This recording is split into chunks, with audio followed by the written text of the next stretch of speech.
Bon, par où commencer? Parce qu'il y a tellement de choses à dire dans ce match face au RC Lens. La victoire était obligatoire, ça c'était clair et net. Il fallait prendre les 3 points pour écarter un concurrent direct dans la course au titre. Mission accomplie, c'est ce qu'on a fait. Mais, je le répète encore une fois, le titre n'est pas encore assuré. Alors, on a un grand boulevard, c'est vrai, mais le titre n'est pas encore assuré. Il nous reste 7 matchs. Il peut il peut encore se passer plein de choses en 7 matchs.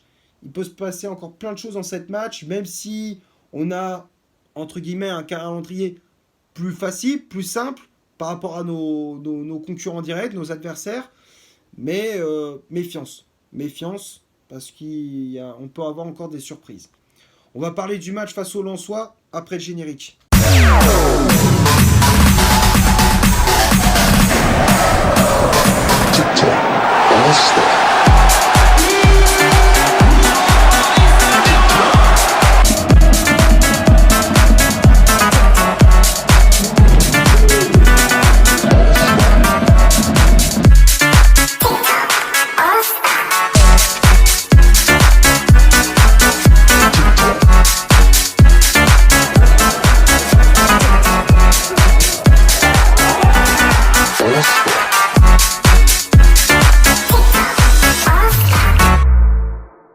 Salut à tous, amis parisiens, supporters du PSG, j'espère que vous avez la forme. Moi pour ma part, je vais très bien. Aujourd'hui, on se retrouve pour le débrief du match Paris Saint-Germain-RC Lens. C'était le choc de cette 31e journée de Ligue 1 Uber Eats. Le premier contre le deuxième, victoire des Parisiens 3-1 au Parc des Princes. Kylian Mbappé avait ouvert le score à la 31e minute de jeu.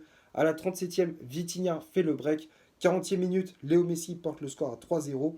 Et à la 60e, Frankowski réduit l'écart sur penalty pour les 100 et or. Et avec ce résultat, le club de la capitale enchaîne avec une deuxième victoire consécutive après celle contre Nice le week-end dernier. Au classement, je te l'affiche juste ici, le classement de la Ligue 1. On est toujours premier avec 72 points, 23 victoires, 3 matchs nuls et 5 défaites. On compte 8 points d'avance sur l'Olympique de Marseille, deuxième qui s'est imposé 3-1 face à l'Estac de 3. Et on compte 9 points d'avance sur notre adversaire du jour, troisième. Alors, pour débriefer ces 90 minutes, pour parler du contenu de cette partie, la première période était assez équilibrée entre les deux formations. On a vu une équipe lensoise qui a pris le jeu à son compte dans les 20 premières minutes. L'entame de match était en faveur des 100 et or. Ils ont mis du pressing, de l'intensité, de l'agressivité. On les voyait, ils étaient très hauts sur le terrain pour gêner les Parisiens dans la relance, dans la construction de jeu. Ils se sont créés une très grosse occasion dès la 3e minute avec la tête d'Abdoul Samed déviée par Gigio Donnarumma sur un corner de Fulgini. Lens qui font beaucoup de mal à ces défenses parisiennes avec Loïs Openda, l'attaquant lensois qui a fait énormément de mal à cette défense parisienne avec ses dribbles, sa vitesse. Elle mettait vraiment en difficulté la défense du PSG. Et puis il fallait attendre la 20e minute avec le tournant de ce match, le carton rouge de Abdoul Samed suite à une semelle sur Achraf Hakimi. Tu vas voir l'action, il y a clairement faute. Le carton rouge pour moi il est amplement mérité, hein. À aucun moment il joue le ballon. On voit bien qu'il met une grosse semelle sur le latéral marocain. Pour moi le carton rouge est mérité. Lens qui est donc en infériorité numérique. Et c'est à ce moment-là que le PSG a commencé à être dangereux, à se réveiller. Et c'est là que les Parisiens ont commencé on peut dire, ouais, à commencer à jouer au ballon. Et à la 31e minute, Kylian Mbappé qui permet aux Parisiens de mener 1-0 suite à une 2 entre l'attaquant français et Vitinha. L'attaquant du PSG était dos au but et il enchaîne avec une frappe en pivot. Brice Samba ne pouvait absolument rien faire. C'est un très beau but de la part de l'attaquant parisien qui retrouve le chemin des filets. Donc ça fait 1-0. Et puis Paris qui enchaîne très rapidement avec un but de Vitinha à la 37e sur un corner joué très rapidement.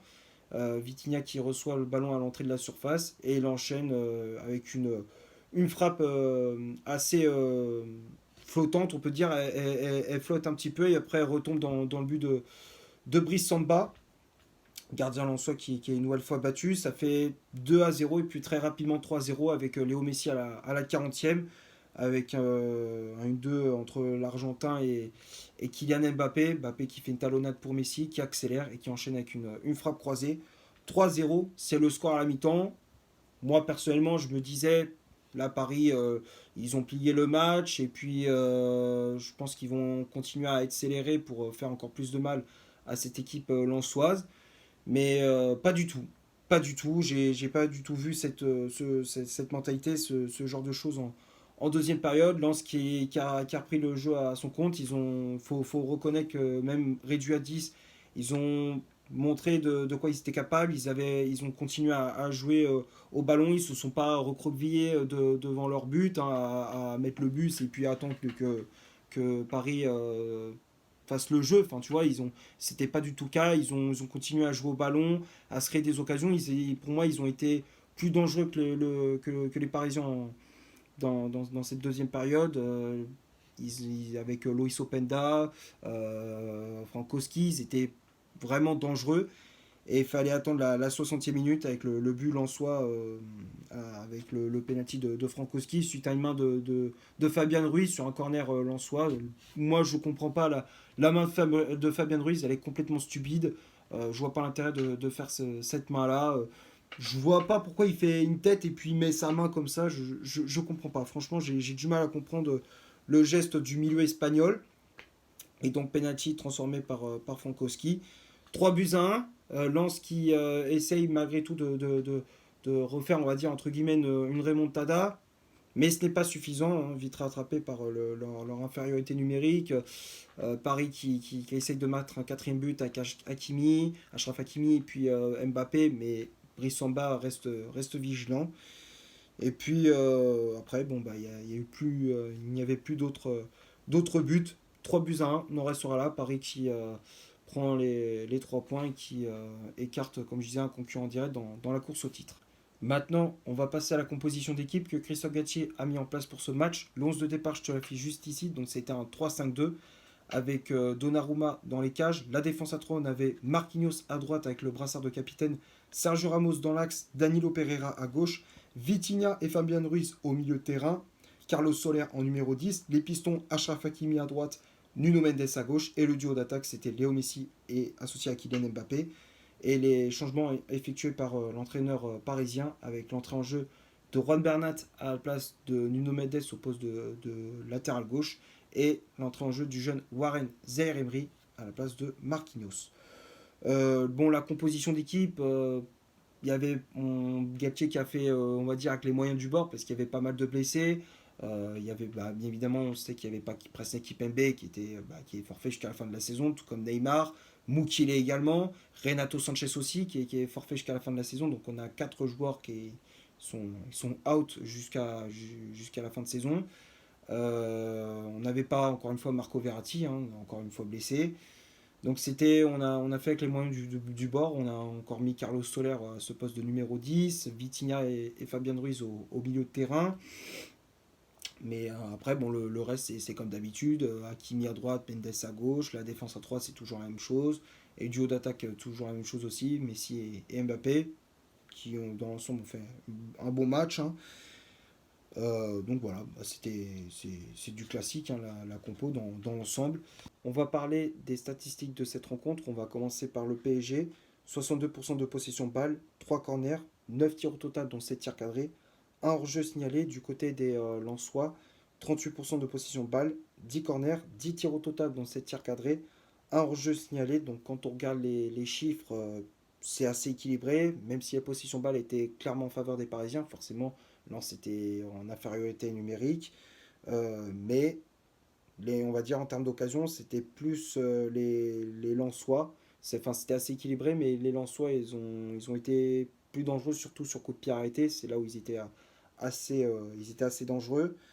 Et côté parisien, bon, bah, pas grand chose à dire, hein. Ils ont été assez tranchants dans leur temps fort. Ils ont su gérer le temps fort lorsqu'ils étaient en première période. En première période, être, euh, ils ont su être efficaces. Donc voilà, c'est ça qui a fait la différence dans cette partie. On va parler des tops et des flops de cette rencontre. On va commencer par Gigio Donnarumma. Le gardien parisien, je le mets dans les tops. Il a fait une très bonne prestation. J'ai trouvé très rassurant sur sa ligne.